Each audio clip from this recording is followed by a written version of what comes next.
कानी बहू। किशोरी लाल जी के बेटे राघव की शादी की बात जगह जगह चल रही थी, लेकिन किशोरी लाल जी को कोई लड़की पसंद ही नहीं आती थी। और उसकी एक ही वजह थी, किशोरी लाल जी का लालची होना। उनको लड़की वालों से मोटा दहेज चाहिए था और इसी चक्कर में एक दिन वो एक बहुत पैसे वाले के घर अपने बेटे का रिश्ता लेकर पहुंचे। उस आदमी का नाम था ओम प्रकाश। देखे किशोरी लाल जी, मेरी एक ही बेटी है और मेरी सारी संपत्ति जायदाद सब कुछ मेरी बेटी नैना का ही है। पापा, नाम से लगता है बहुत खूबसूरत होगी। कितना अच्छा नाम है ना, नैना। ओ, वैसे बात तो सही है आपकी। अब इतना पैसा है, जमीन जायदाद है, इकलौती बेटी, आप भी क्या करेंगे? सब कुछ उसे ही देंगे ना। बिल्कुल ठीक पहचाना आपने। बस बेटी की शादी और सारी जायदाद उसके नाम। पापा, बिना देखे हाँ कर दीजिए ना। इतना अच्छा रिश्ता फिर कहाँ मिलेगा? माला माल हो जाएंगे हम। मैं अपनी बेटी को बुलाता हूँ। अरे नहीं नहीं नहीं नहीं, आपकी बेटी का नाम नैना है, सुनकर ही लगता है बहुत सुंदर होगी। रहने दीजिए अंकल, मैं तो आपकी बेटी के नाम से ही इतना खुश हो गया हूँ कि उसे बिना देखे शादी करने को तैयार हूँ। अब तो मैं उसका चेहरा सीधे शादी के बाद ही देखूंगा। और इस तरह राघव नैना का चेहरा नहीं देखता और उससे शादी कर लेता है। शादी के बाद अपनी सुहाग रात पर जब राघव नैना का घूंघट उठाकर देखता है तो नैना की आंखें बंद थी। कितनी खूबसूरत हो तुम नैना, जरा अपनी आंखें खोलकर मेरी तरफ देखो तो सही। नहीं, मुझे शर्म आती है। अरे, मैंने तुम्हें शादी से पहले भी नहीं देखा, और अब अगर तुम आंखें खोलकर मुझे देखोगी भी नहीं तो मुझे अच्छा कैसे लगेगा? इससे पहले कि नैना अपनी आंखें खोलकर राघव की तरफ देखती, अचानक से लाइट चली गई और राघव नैना को पूरी तरह से देख भी नहीं पाया। अगली सुबह नैना राघव के लिए नाश्ता बनाकर लेकर आई। अरे ये क्या, आधा पराठा सेका हुआ है और आधा बिल्कुल कच्चा। ये तुमने क्या किया नैना? बहू, तुमने क्या आधा पराठा तवे से नीचे लटका कर रखा था, जो आधा सिका है और आधा कच्चा? मुझे जितना दिखेगा उतना ही तो सीखूंगी ना पापा जी। जहाँ जहाँ मुझे नजर आ रहा था वहाँ मैंने सीख लिया, जहाँ जहाँ नहीं दिखा वहाँ कच्चा रह गया होगा। इसका क्या मतलब है? ये कैसा मजाक कर रही है तुम? अरे बहू, तुमने इतना लंबा घूंघट क्यों लगाया हुआ है? देखो, हमारे घर में बहुओं को बेटी की तरह रखा जाता है, और फिर तुम तो इतना सारा माल लेकर आई हो। देखो, ये घूंघट डालकर रखने की कोई जरूरत नहीं है। हाँ नैना, पापा जी ठीक कह रहे हैं, तुम तो आराम से रहो, अपना ही घर समझो। नैना अचानक से अपना घूंघट उठा लेती है। अरे ये क्या पापा, नैना की तो एक आंख फूटी हुई है। नाम से नैना, लेकिन ये तो कानी बहू निकली। मेरे साथ धोखा हुआ है, धोखा।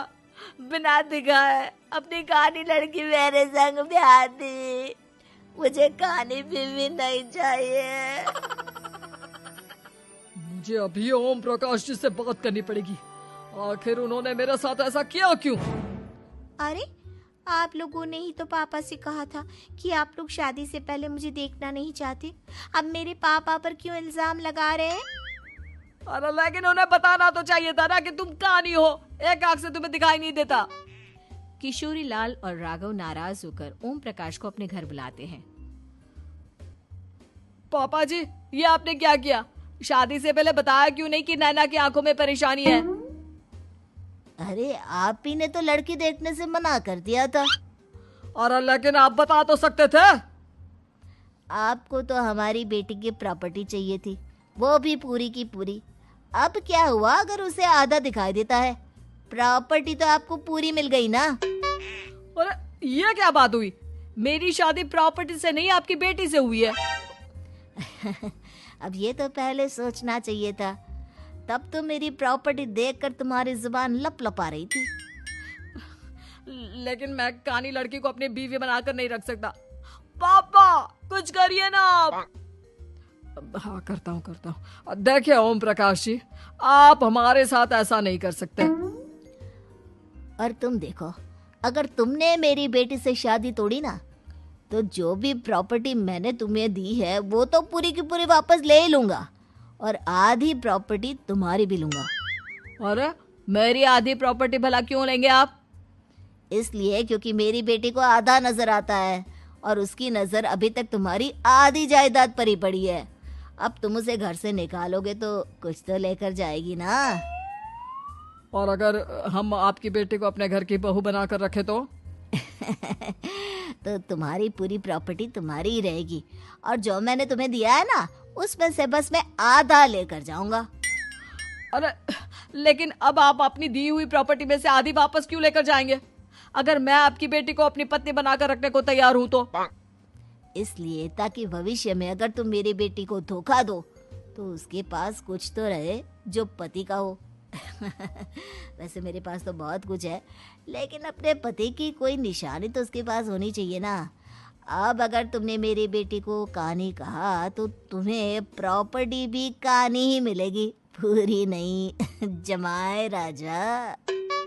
किशोरी लाल और राघव समझ चुके थे कि वो बुरी तरह फंस चुके हैं और अब उनके पास वहां से निकलने का कोई चारा नहीं है।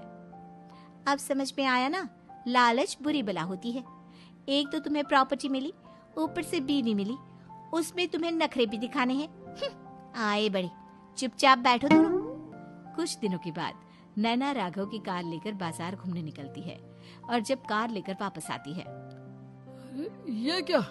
एक तरफ से मेरी गाड़ी पूरी खराब हो चुकी है। लगता है तुमने मेरी गाड़ी को किसी दूसरी गाड़ी के साथ एक्सीडेंट किया है। अरे अरे कितना बड़ा नुकसान कर दिया तुमने बहू। वो क्या है ना पापा जी, मुझे एक आंख से दिखाई नहीं दे रहा था, सामने से गाड़ी आ रही थी। मुझे तो सिर्फ आधा ही दिखाई दिया और वो गाड़ी मेरी कार से रगड़ते हुए निकल गई। अब मैं क्या करूं बताओ? आप इसे ठीक कराने के पैसे कौन देगा? तुम्हारे पापा। तुमने मुझसे इस तरह से बात की? अभी रुको। नैना राघव की शिकायत ओम प्रकाश को कर देती है। देखो राघव, अब जो मेरी आधी प्रॉपर्टी तुम्हारे पास थी ना, उसमें से आधी और मैं लेकर जाऊंगा, क्योंकि तुमने मेरी बेटी को डांटा। अरे नहीं पापा जी, गलती हो गई, माफ कर दो। गलती की तो कोई गुंजाइश ही नहीं। अगली बार मेरी बेटी को डांटा तो बची हुई आधी में से आधी और ले जाऊंगा। लालच के चक्कर में हम दोनों ने बहुत बड़ी गलती कर दी बेटा। एक तो तुम्हें कानी बहू मिली और ऊपर से जो माल मिला वो भी काना। इस तरह राघव की हर एक गलती पर ओम प्रकाश उसकी प्रॉपर्टी का आधा आधा हिस्सा लेकर अपना सारा माल वापस ले गया और राघव को कानी बीवी से काम चलाना पड़ा। भाई लालच वाकई में बुरी बला है।